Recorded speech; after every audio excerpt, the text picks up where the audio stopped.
Okay, we are at 2 minutes after the hour, so in order to use our time as well as we can, we're going to get started right now. Thank you all for joining us for today's RedShelf Connections event, Infosandwich, Building a Digital First Business Case, featuring Joliet Junior College. Today's Thursday, March 4th, and some of you received a mailed invitation to this, and therefore in that mailing received a pair of 3D glasses. So if you have those, we're going to offer a little treat for you at the end to use those. And if you didn't receive that package, it could be because we had some trouble with the mail due to weather. So that could be the reason you didn't receive yours. So just noting that as we get started. A couple of reminders. First of all, we are recording this session and you will get a link via email to the session afterwards, as will anyone who registered, even if they couldn't attend today. As we go through the presentation today, you can submit your questions in the Q&A feature in Zoom, and we have some time reserved at the end of the session today to get to those questions. If they are particularly relevant to the moment that we're talking about, we may be able to insert those, but we have a lot of material to go through, so we will do our best to get to all those questions at the end. Any questions we don't get to at the end, we will follow up with you afterwards. So with that said, I am going to turn it over to Scott Smith. All right, great. Thanks, Steve, and thanks everyone for being here with us. I think we've got a good event for you all today. So let me just do a few introductions to get us started, and then we'll get into the meat of it. So I'm Scott. I'm with RedShelf. I look after sales and marketing and the growth of the business. And then I work with the executive team to make sure our operations are being executed in a way that allows us to deliver exceptional service to our partners. Also from RedShelf is Cody Lopez. Cody is one of our regional sales managers, and he's been a big part of RedShelf for the past, I think, almost 4 years, Cody. And but if you've worked with Cody, you know that he's far more than just a salesperson. He's hyper focused on the success of our partner stores and all the folks with whom he works. He works tirelessly to understand the circumstances and needs of each store, and then works with us internally to be sure that we're informed and heading in the right direction. So we've got Cody here, and then I'm thrilled to have Helen join us today. Helen Nakos. Her bio is readily available, so I'm not going to read it off to you. I'll just highlight a couple of things. I'll highlight some extensive experience in retail and extensive experience in higher ed. And I think it allows Helen to sometimes look at things from a different angle. It allows her to challenge the status quo. And I think that experience also helps us engage in some productive debate. I didn't discuss this with her. I'm not really sure how she's using her aerospace engineering degree. She sounds like a rocket scientist when I say those words from Boston University, but I'm guessing she's probably good at math. And so hopefully that'll help us in some form or fashion. But anyway, we'll get more over to Helen shortly. And you're going to get a lot more value out of hearing her talk than hearing a bunch more from me. So let's get this teed up. And thanks, Cody. Just so you know, Cody's helping drive the slides. He's going to be talking with you in a little bit too. So our agenda, why are we here? We spend a lot of time with stores and our store partners on two topics, more than that, but two prominent ones right now. One is the why and how of growing digital. And then the other has to do with being your own driver of value on your campus. I'll talk a little bit more about the last point, and then we want to get it over to Helen. And with Helen, we're going to learn more about her school or situation, why digital first is such an important opportunity, the process that she's been going through, talk about the components of her business case, and the remaining work that she has to do.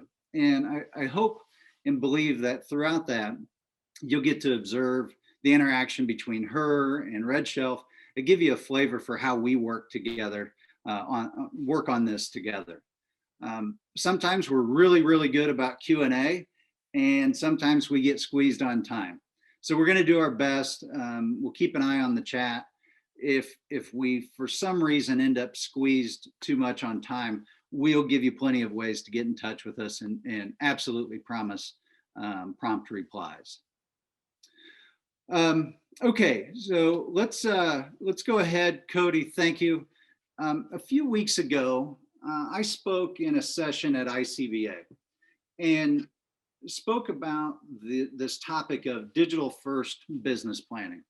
And what this slide, use this slide then, and it underscores the tone of what's happening, certainly at the administrative level across academic institutions.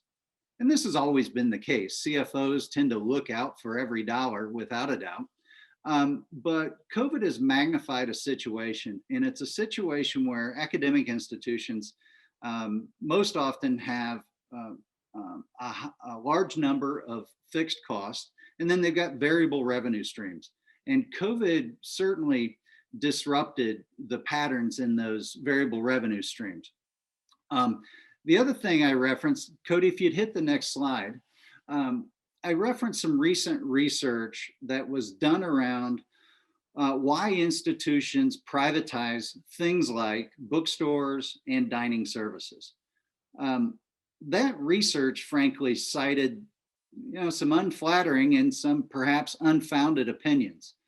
The perceptions around the competency of the management to handle these operations was brought into question, but at the same time, it pointed out that many administrators don't have a good foundation for the decision making. There isn't enough insight into that financial foundation to make good decisions. So I think it's important as we set the tone for the value you can provide and the relevancy of this type of business planning session. And then on the next slide, the last thing that called out was just a further emphasis on this notion of the limited tools that administrators have to make good informed decisions. And so this is what we've been spending a fair amount of time talking with our store partners about how they are doing these two things: planning around the how and the why and how of digital first, and then more about how they're asserting themselves on campus and telling their story, being in control of their story with campus administrators. So there's an undeniable recognition of the value that's being provided. So that brings us to the digital first business planning. And Cody, if you'd hit it, perfect. So, I won't read all of this, but we think as a market largely, folks are prepared for the pace. They're able to adjust to some new ways. Knowing what you're up against helps. And I think being aware of the what drives perceptions of administrators can help. We'll talk a little bit about this through the day, but it's important to be socializing these plans and what you're doing and speaking in the language of the audience, whether it's a CFO, whether it's academic affairs, whether it's your student governance, what have you. And then how just to market these services and what you do around course materials. And then get into the business planning piece of this. And so let me tee up the business planning, and then we're going to get it to Helen. So just two more things from me.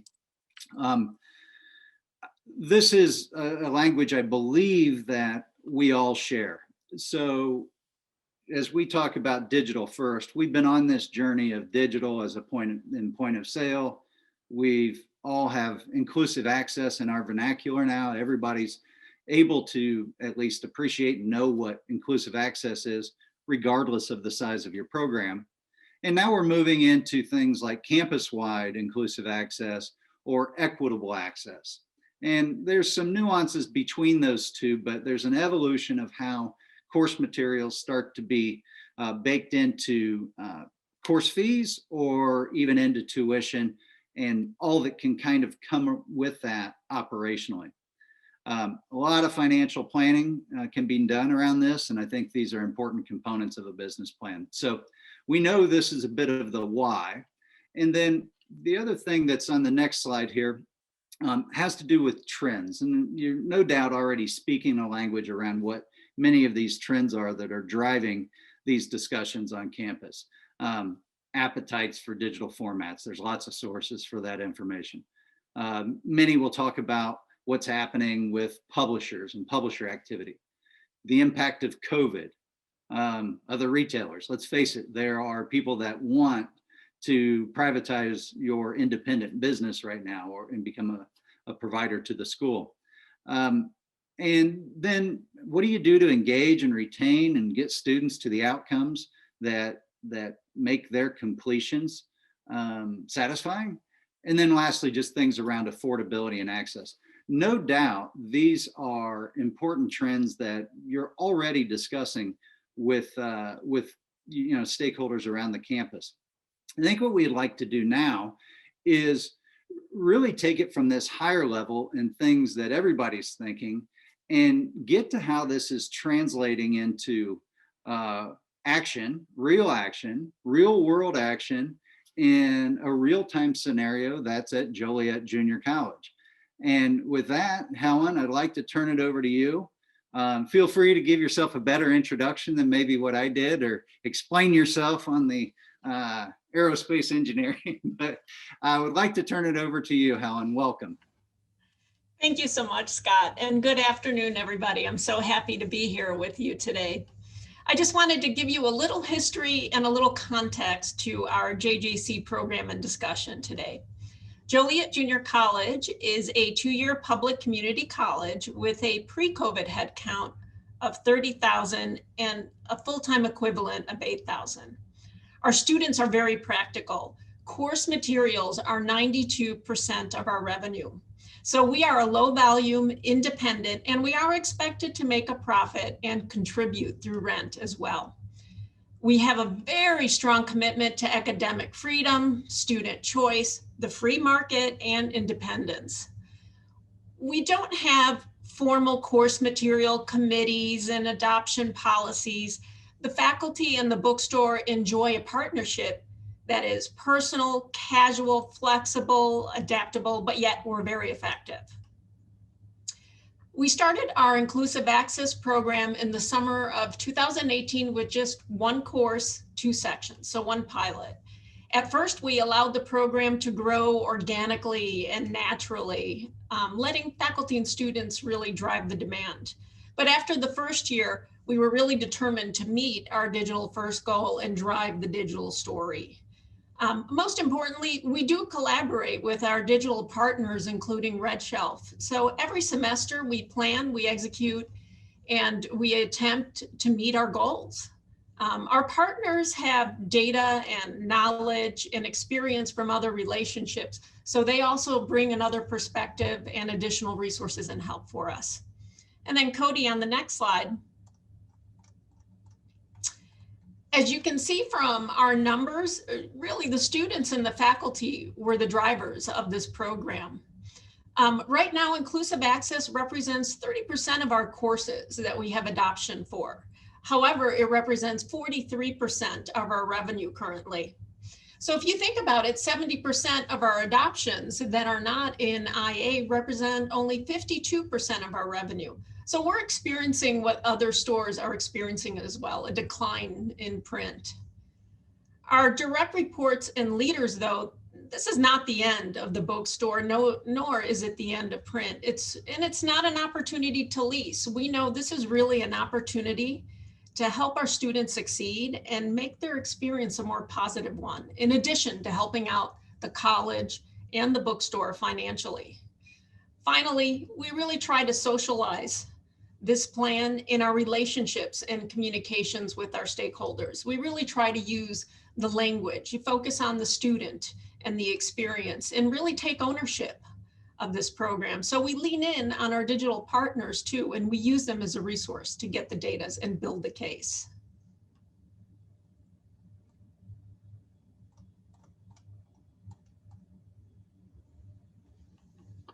All right.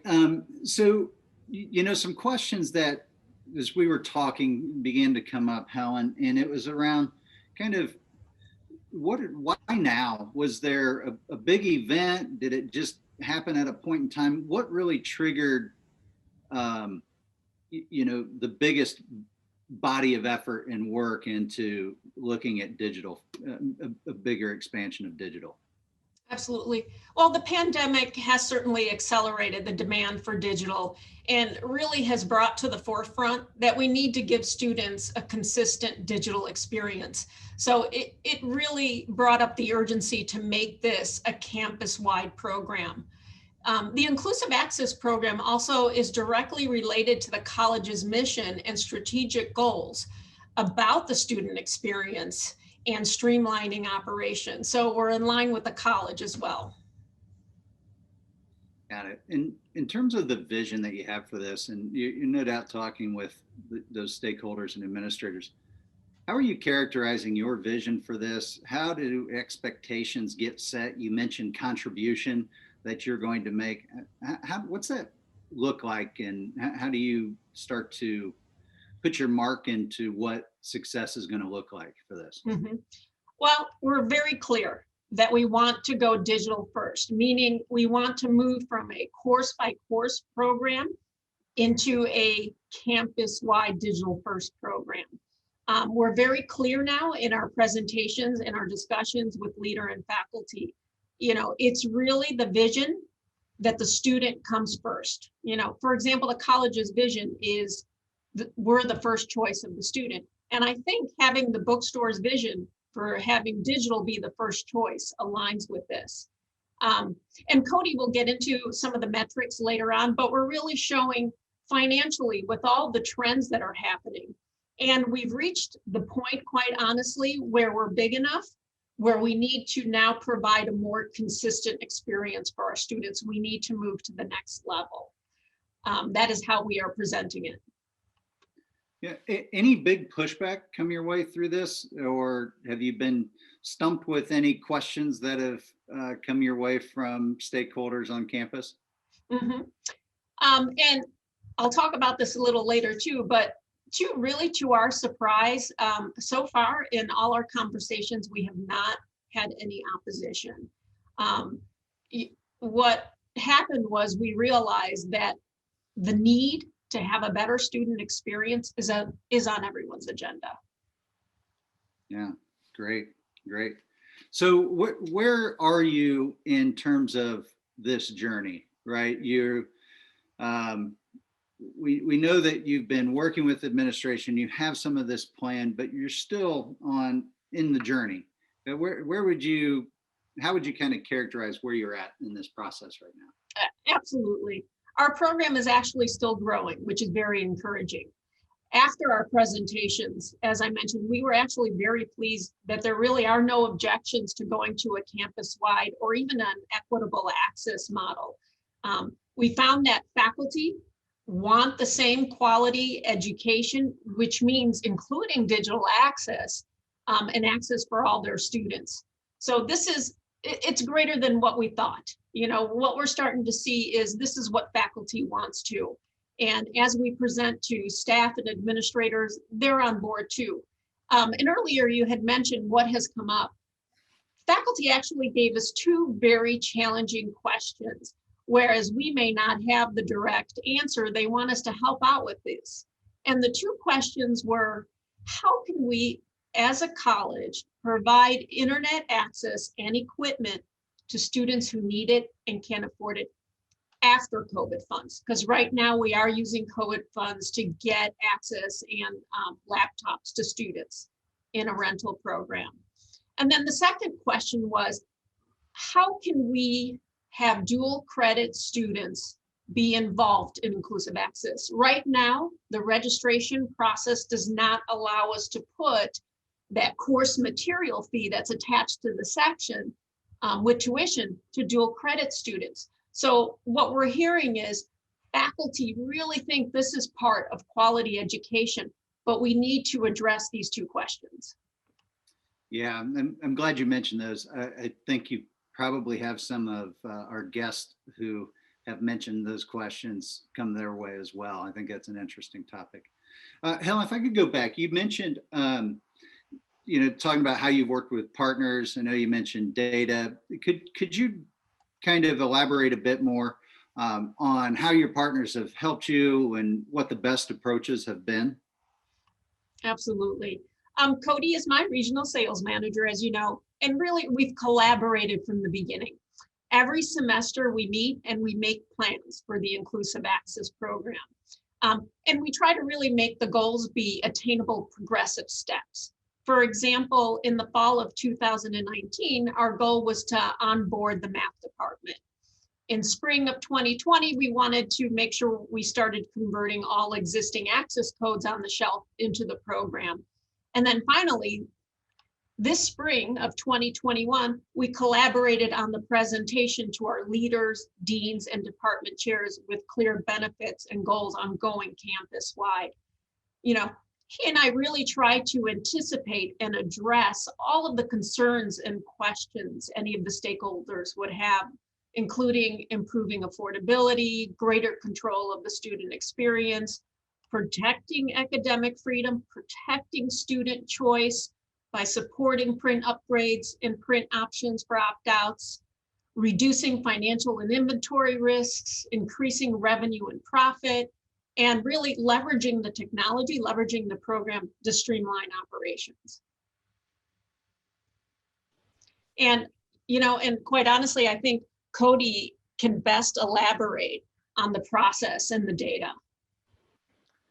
Yeah, thanks, Helen. It's been exciting to be a part of, like Helen mentioned, each and every term we put together a game plan and then we work together on the plan. It includes the vision of the campus. What are you trying to accomplish? What tools does RedShelf have there? What knowledge do we have that we can share with everybody to help you get towards your goals, not just next semester, but a year from now, 2 years from now, whatever the future looks like. So one thing that really helps from the start is, and Helen mentioned it too, we work backwards from our goal. We make it a reasonable goal, we put it out there, and then we work backwards. What key dates, what key decision makers, and what time frame do we put out there to guide us as all these different things are going on in our world and other priorities, but how do we stay aligned to be able to be on game plan together? So that's something that we've always done. So on the game plan in this, and I think my connection is a little unstable, so I'm gonna hide, but everybody knows what I look like. So hopefully that'll help out. But one thing we start off with is the game plan. I think this is one of the most important steps. So RedShelf, we have a template and a process that'll help you navigate the digital first cycle here. Your regional sales manager that you work with every day is there to provide you the same knowledge, information, and process that I helped Joliet Junior College with. I'll share more information on specifics on the game planning stage later in the presentation, but it's simplified down to who do we have on our side already? Whose approval do we need? What resources, data do we have that supports our case? And what's our next step? So that's kind of the first step that you'll want to take with your regional sales manager after this. But we also have a rough guideline there of what steps will take place to get approval. So when we're looking at those, Helen, looking at these various steps, what are some key things you think or achievements would be worth sharing to the audience from your experience? Absolutely, Cody. We've already mentioned one of the big achievements. What we found out in presenting to leaders and deans and chairs and VPs is that there isn't opposition. And one of the main reasons is this is all about the student. The student is number one, the student's experience is number one, and we're all on board with that. But I think the presentation has really enforced all the good things about the program and why it's important to keep generating growth. While we're not going to meet our campus-wide goal of fall 2021, we've already added 18 new courses to summer and 31 new courses to fall. So students and the faculty continue to see benefits to it.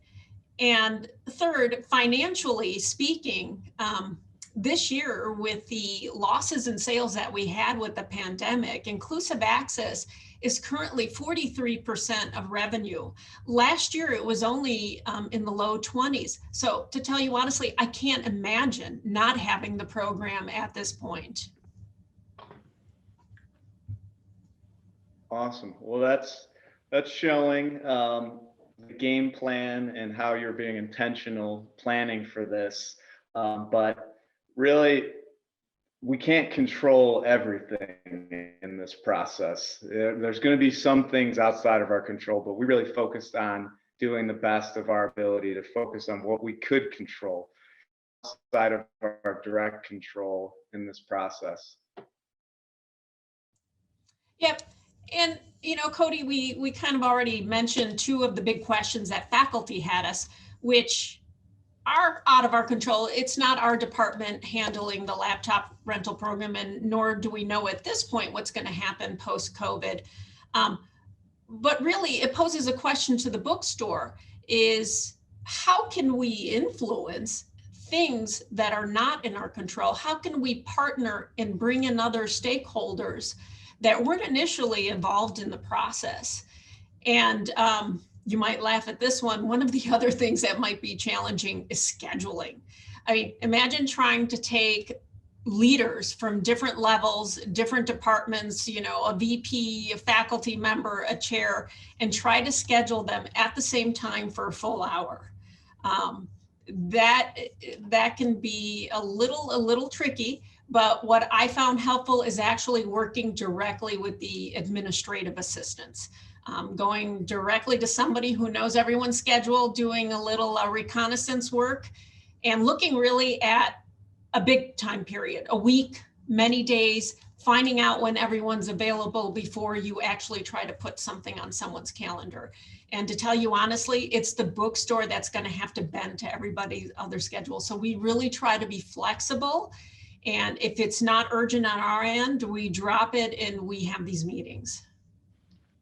That's awesome, Helen. And I think that speaks a great example for the other stores and how we work together is RedShelf can't possibly know the best way of each department to schedule meetings, to guide the process. So that's really where the collaboration comes in, where what we're able to do at RedShelf and help here is guide through the process and the preparation, share with the data that you have and be able to tell a story with that data. And also, which you'll see a little bit later, but having the resources to just make the professional business case. But the exact process we follow, it may be different knowing the personalities on your campus. So that's really how the two work together. So on that, obviously some key things to know for people's personalities, backgrounds, and schedules are very important, but I'll transition slides to just go through the different audiences and what was important to know about each of these audiences, because I think this helped a lot in the presentation. So just at a high level, what we're thinking about preparing for this is who do we need to meet with, first of all, on campus for the business case? What are their priorities? What are their potential objections that we can compare or prepare for? And what's their background? What's their history? So when we're thinking about this audience, Helen, what specifically was important to know at JJC? Absolutely. We actually had a great opportunity to make this presentation because we have two new vice presidents. One is the VP of Administrative Services and Finance, which we report to, by the way, Auxiliary Services and the bookstore, and a new VP of Academic Affairs. Historically, these were the two VPs that had originally approved the Inclusive Access Program after the pilot, meaning we were allowed to just adopt anything into inclusive access without further permission. So they originally helped us set up the program, had signed any publisher contacts. So here we have, all of a sudden in January, we're going to have 2 new people in these roles. For the Academic Affairs VP, it was an internal candidate. It was a known quantity. This person had previously supported inclusive access, knows what the program is about, is for the student. With our VP of Administrative Services and Finance, it was an external candidate. So really, we had to do a little research because we wanted to know things like, what did this person encounter in their previous colleges? Did they have inclusive access? If so, was it extensive? Did they have a lease store? Was it an independent? We wanted to get a little background, so we did a little research. The other thing that was a great help that gave us great insight and improvement for the presentation is we asked my direct report, the Senior Director of Business and Auxiliary Services, to do a test run presentation for us. She really gave a unique perspective on what she thought each individual would be concerned about, what their goal was, and what they would be looking at. Yeah, that's awesome, Helen, and that really helped us give us an edge in those presentations. So I think for the audience, like a personnel change or leadership change is a great opportunity for you to share your story. And these roles on campus, they likely have similar priorities when it comes to financials and things like that. But the nuances of personalities and the best way to meet with those folks, that's going to be specific to your campus, which your regional sales manager and yourself, that'll be important to talk through. So we kind of thought about similar things moving on to the faculty. What kind of thinking, what impact has this program had on them? What could be a concern potentially? And how could we voice their experience to educate these the business case stakeholders? So Helen, what were some important things for us to know when it comes to the faculty for these meetings? Absolutely. We already discussed that the faculty are looking for the better student experience as well, and they do believe that the inclusive access program is part of their quality education that they give. What I wanted to talk about a little bit is the department chairs and working with whole departments. What we're finding out is chairs and faculty coordinators of course materials are actually your influencers and champions. One of the first departments to go big was math. So we had our digital partners, including Cody and RedShelf, and a publisher set up a meeting with the entire math department to explain inclusive access, answer very specific questions, demonstrate the student and faculty experience. And the bookstore was there to support and coordinate course materials, including having print upgrades, the opt-out process, and really supporting the student in their choice. The chair and the faculty of the math department actually even created a training program for their department using resources that they received from a meeting, and then later on, of course, from our digital partners. They are really great advocates for departments that are thinking about going big, or perhaps departments that are thinking about putting together some training materials.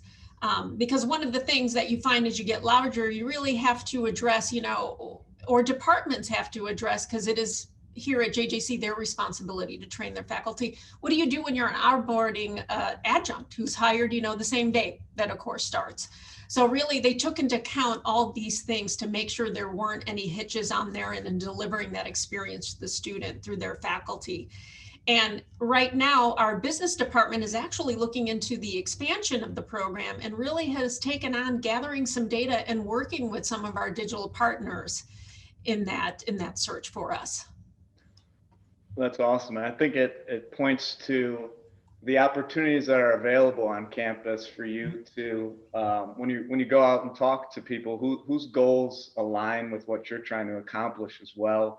How can you work together? And obviously both math and business are a great example and help us when we're in these larger meetings, when we have department chairs on our side as well. So moving on to the last group about the students, I think here it's a great opportunity for stores you're on the ground floor. Your students they may be emailing, calling, talking to you in person. So how the question to think about with students is, how can you share that experience to educate these stakeholders on what you're seeing today? So Helen, from your perspective at JJC, what was valuable to share with what you see with the students today? Absolutely. It's all about the experience. I'm sure just like other stores during COVID, we have a much higher volume of emails. We're looking at starting chat on our website. But the stories that we're hearing from the students, they are ecstatic. They're happy when they hear they don't need to buy any additional materials. You know, when the first time the program started, when it was very young, this was a fear from faculty, from us, but actually it was the opposite. What we're finding is it's reducing their stress and anxiety. They don't need to go figure out if they have enough funds for books. They don't need to figure out what they have to buy. It's simply going to be delivered to them on the first day of school. And, you know, I'm training my employees to further deepen the conversation. And what we're finding out is they're not all that very interested in knowing the exact amount they paid. Most of them are actually just thankful that they know we provided the materials at a discount to them. Same thing is when we hear a student say they don't like digital, we press a few more questions. And what we're finding out, it's not the actual materials, it's their confidence. You know, some of them have anxiety if they've never done it before. They're a little anxious about the login process and getting access to the materials right away. They don't want to be the ones who are at fault. And they may be shy. They may not want to ask professor about the process. You know, they don't want to look foolish to somebody else. So really what we're finding out, it's not because the product is digital. They are really asking us, and what we're starting to hear now too, which is great, is why isn't this book in RedShelf? Or why isn't this book in the LMS? Or where's my book? What we're starting to see now is they want everything the same with digital. They don't want to come and have something that's on the shelf, scratch and put the code in. They want everything streamlined. So what the student really is talking about is their experience. Same thing that we're starting to hear from faculty. Departments are now starting to come back, and other faculty, as we're having conversations about summer and fall adoptions, is they want more. They want it to be consistent. For example, the business department does a lot of inclusive access, but there's still some courses out of it. So now what they're starting to get is, why aren't the other ones there? So, and this semester, our opt-out has been the lowest it has ever been. It's hovering around 1%. We've never seen it that low. So what our students are telling us is they're staying in, they're okay with it. And what we're hearing from the faculty is they're starting to ask the same thing. So what we're looking at is, let's stop fracturing the digital experience of the student. Let's make it easy, convenient. Yeah, some students don't read the directions in their email, but can we make it where they don't need directions? We really have to start thinking in more of an experience of the student rather than just print versus digital. And I think, Cody, where I have a lot of stories of what's going on, you're probably better at showing some of the data and information because you played a huge role in that. Yeah, for sure. And that's perfect transition there then. Kind of to what I'll go over is, how do we take this thinking of the key things to know and then incorporate that into a presentation, which is RedShelf's role. So what I'll go through is the core components of the presentation to higher level stakeholders on your campus, and the key goals that we had from these resources that are available. So start off, one thing that we focused on was making it simple and be clear with your intent for the presentation. So it's basic stuff that you may, I'm sure you've heard, but you do extremely well if you do the fundamentals right. So we started off the meeting letting everyone know why we were there, what we were proposing, and what we were going to cover in the meeting. And it's good to be able, we throw around, and everybody in this call throws around the word inclusive access. We talk about it, we know what it means, but it's important to share that to another audience that's not in it as much as you are every day, to be succinct with what you're sharing, and to make sure when you're talking with these higher level folks on campus that you're speaking their language. So that was an important thing for these meetings, was to share our intentions from the start and not to wait until the last slide to propose a solution, and use data which to show the clear benefits and make it as it is a no-brainer for the campus. So I'll go into the data a little bit on the next slide. So when you're presenting to people like the CFO, VP of Finance on campus, administrators, a lot of their language speaks financials. There's a lot of numbers you have access to. You look at reports. And one key thing that's important in finance, and when you're looking at financials, is to simplify the most important number. How do you simplify the most important information to make a decision? So that's really what RedShelf does here. We help you prepare and simplify this based on your enrollment, sales data, and it helps you paint a clear picture of what the difference would be in 100% print versus 100% digital environment, and what that looks like as far as financially, and what it comes out to is being more affordable for students and more affordable or more profitable for the store. So our role in this slide was to make that clear and help in that presentation.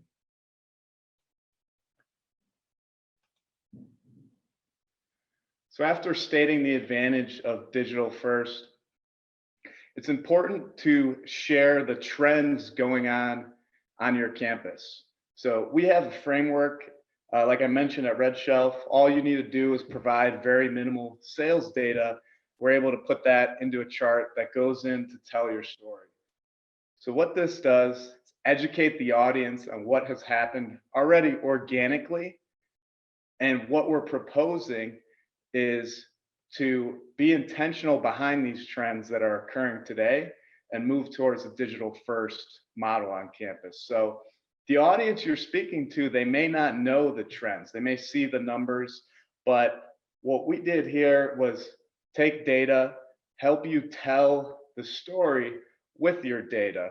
And to go a little into the process on how this worked, Helen, like all the bookstores and campuses on this call, you've got a lot going on. There's a lot of different priorities. If you're able to send us some Excel files, really, that's what happened. Helen sent us some Excel files with the data. The next meeting, we had this nice looking slide with the help of our marketing team. So things like this helped to just make it easier to tell your story with your data on what's going on campus. And the last part of the presentation that we really helped with was demonstrating the process and implementation. Regardless of whether you have IA at this time, don't have inclusive access, work with RedShelf, or don't work with us at this time, those who do choose to engage with us, our role here is to alleviate the worry about implementation from the stakeholders. Some concerns may come about that this model is new, it's different, change isn't easy, but in all reality, we've done this on campus. If you already doing inclusive access, and all you're doing is you don't have any switching costs. There's no real changes in the process besides the volume is just increasing through the existing channel. So when you're able to convey that, it alleviates some worry of something new, maybe from administration that's not involved in the process as much. So this slide really goes to just show the audience of the process. And our role here really is to assure stakeholders about implementation and answer any questions that come up about this process, to just give them more confidence behind the future. So to summarize, I guess the core message of the components when it comes to the presentation. We have resources at RedShelf, a process, and then the knowledge to help you make your case. You, as a RedShelf partner or considering a RedShelf partnership, have access to our incredible marketing team that created these professional slides, PowerPoint here. You have access to templates, process that makes this easy. We've tested the waters on this process, obviously here, and it's worked extremely well. So we're making it available, these resources available to everyone considering a digital first program. So your regional sales manager is here to make it easy for you and guide you through the process, as I did to help Helen at JJC. So with that, I'll pass it along to Scott and Helen to summarize key wins and lessons learned. Yeah, thanks, Cody. You know, for the folks could, I suspect, surmise that we spent a little bit of time preparing to provide this event today. But it's still interesting to hear, Helen, as you were talking, some things really stood out to me, and I was taking notes even as you were speaking again, that relationships matter, and you know, the work that you put into researching, preparing to go develop those relationships with existing and/or maybe especially so if it's new folks on campus. That falls into being very active or proactive about your role on campus versus passive and waiting to see what's going to happen with the new personnel. I thought that was great. I also very much appreciated the point, and it's provocative and it helps me think about it, around when you see a headline or you hear something where students don't like digital or faculty don't like digital. And what I loved about what you said was you took the time to get underneath that and really try to understand what was driving it. And sometimes it's not necessarily the fact that the material is being provided digitally. There's a new process there, there's a new way, and there's an education and an understanding. And once they get over that, it's actually something that they embrace. So I think that's pretty interesting and is healthy for a lot of folks to think about. Definitely appreciate the points on the department chairs and having them be proponents of it and being intentional about it. So anyway, just thought I'd share, even though we had prepared, and I think I'm fairly intimate with what's going on there at JJC, there's still some things to take away from what you were saying. So what have been, you know, I think if we reflect on this a bit, the key wins so far, you know, what from the start to today, what's changed the most in your situation right now? Absolutely. I see 4 big key wins. The attitude towards digital is vastly improving for all stakeholders. Students are starting to ask for digital first now. Faculty are becoming partners. We have full departments. You know, after we did that first initial presentation, we had 3 departments immediately respond to my course material managers and myself saying, we're all in. Bookstores are really now partners. Our role has changed. I really don't think of it as retailing. Retailing is the business end of it, and I do have to meet that profit and do what the college expects me to do, but we're really also faculty's partners. We help them with format, delivery, student choices, and student experience. So our role has changed. Even students come to us for their student experience.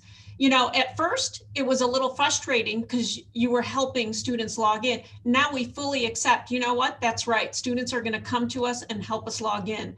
So now what we're working on is training more people in the bookstore to help with that student experience. That's fantastic. So how about from here? I can see where success was some time ago, but to now, and as you look forward, what's the new definition of success and what are the paths to get there? You know, first of all, I think we have to remember success comes in all sizes.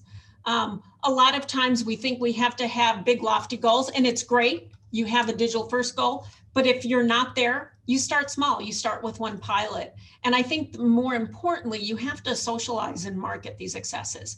You know, we really, in the past year, have really started using the language, and since we have done all these presentations, we are really watching what language and how we socialize this in our conversations. You know, making the student experience is number one, actually in everyone's mind in the college. And then of course you're going to have, if you're on the auxiliary side, you're going to have also those financial goals. And this does tie into both the college's goals and the financial goals for your school. And third, I think planning is success. Making sure you're addressing all those reservations, concerns about the program from all your partners, and make sure your partners involved, because they really can help with those questions and concerns. You know, when we initially met with the math department, they had a lot of questions. You know, can you do sequential? Can you reduce the price for sequential? Can you get us to print? You know, and really in one meeting, we hashed all that out and they gave the program a go. So. That's great. Yeah, it's interesting. You said something there is planning is success. Like having a plan is an element of success. And, you know, that's what this is about. It's the business planning and then working that plan and evaluating it and socializing it. I've got one more question, then we might be able to turn to a few of the Q&A. I'm thrilled that we've still got about 90 people that have stayed on. So this seems to be resonating. One last question from me, but you know, I think you've been hitting these bases as we go. What lessons have you learned? Like what did you think you knew, but maybe you had to adjust it? What were, I don't know if it's mistakes along the way, but what were big lessons learned for you? Three stick out actually in my mind. The first one is, while we socialized and had conversations, we should have had a marketing program much sooner. We're coming up with a full-blown marketing program for IA. We should have done it sooner. The second thing is we should have presented to the leader sooner. You know, everyone was committed. We actually didn't realize, I think until the past year, that going big was actually the answer to the whole student experience. So don't underestimate what other stakeholders in your college want. And third, you don't need an aerospace engineering degree. You don't need to do the math. You know, in fact, I kind of threw all the data and numbers to Cody, so. Well, I think his background's in finance. That helps. So this, you know, we're going to come up on time very quickly here, but I would be remiss if I didn't take a minute to just thank you profusely, Helen. I think we've gone through a very meaningful conversation here, and I want to turn it to Steve to let him see if there's any questions to pull out of the Q&A or anything that's been submitted. But just want to, on behalf of RedShelf, behalf of Cody, and the whole team, thank you for the time that you've put into this presentation. I know when we were talking, one of the things that you said, I asked you, why do you want to do this? Why is this important to you? And I think you mentioned two things. Is you think there's a story to tell here, and there's the possibility that others might be able to put some of that to work. But you were quick to also say, by telling the story, there's it increases the likelihood that you're going to get feedback, you're going to get ideas, and that you might be able to build and improve what you're doing from those. And so I thought it was a great attitude. I think it's the kind of spirit of the way we go about things. So again, just want to thank you very, very much for what you've done. Just a couple slides that are flashing in front of you here from Cody is I hope that the audience is seeing a real-time, real-world example of somebody taking active control of their story. And I think it would be very difficult to sit through this or to be on the JJC campus and think that some of these things that have been highlighted in previous research or previous perceptions were building on that campus. It's quite the opposite. It sounds to me very clearly that Helen has this in hand and is working the right way with her stakeholders on campus. Steve, let me turn it back to you if you want to take us home from here and see if there's anything to pull out of the Q&A. Thanks, Scott. Excuse me. We do have a few questions that seems like we have a couple minutes for. And I'll throw that first one out.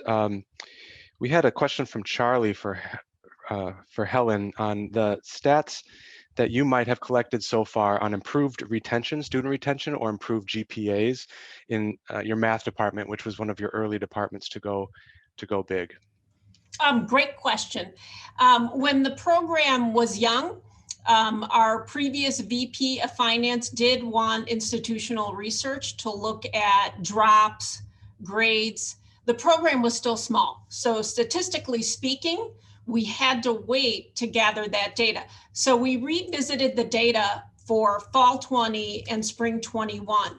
I don't yet have those results from institutional research, because that is one of the things we're looking at JJC. Does this really truly help student success? Now, I know there's a lot of other white papers and information out there. You may want to look at that, but yes, we are reviewing that. I just don't have the results. And in addition to that, again, I leaned on my digital partners. I asked if any of the publishers had surveys on inclusive access. Pearson gave us theirs. We rehashed it, and we had institutional research send it out. I don't yet have those results, but we did that again this year looking at the success data. So I'm just waiting for them to put it all together for me. Yeah, thanks for that. I think we've heard from multiple people that it's been kind of a long road to collect this information and create a meaningful story out of it. So not surprising that you are in that phase of getting ready to examine it more deeply. A question from Sue about billing. Do you charge a per student fee? And you may have touched on this, per student fee for IA.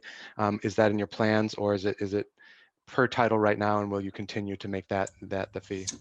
It is per titles, per section. So we use DataTel Colleague, and it is entered in as a course materials fee at the section level. It gets paid with tuition and fees. One of the things we did discuss going campus-wide, there's two models: continue it this way and leaving it at the section level and it gets paid with tuition and fees, or do we go to equitable access where it may be per student or per semester, so looking at it a different way. Again, we don't have the answer yet. We are moving towards a campus-wide program, but right now we're sticking with that. Thanks, Helen. And we are just on time on the button, so we're going to end it there. There are a few questions that are still out there. I have recorded those, and the people who asked them, we will follow up with you.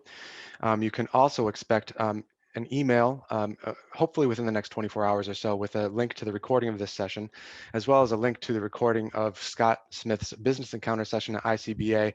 But just so you know, I also put that in the chat a few minutes ago. If you want to follow up directly with any of our regional sales managers, here's a slide that includes their contact information and their regions. So you can pretty accurately identify who covers your area and reach out to them that way. And again, that information will be in your recording as well. Finally, if you received a pair of 3D glasses with your invitation, there is a link in the chat to something you might enjoy, a tour of the International Space Station in 3D. I want to thank Helen Nakos so much for being with us today and all the prep you've put into this and all the work that you're doing on behalf of students and your Inclusive Access program. Thank you to Scott Smith and Cody Lopez for being with us as well, for bringing all the details of this process to light. And if you have any questions or desire to get in contact with us, please use the link in the chat as well to go schedule a business consultation with us. We'll be happy to help you, and you'll be contacted by one of our regional sales managers. With that, we will say goodbye to you for today. Have a wonderful rest of your day and a wonderful weekend. Thanks, Steve. Thanks all.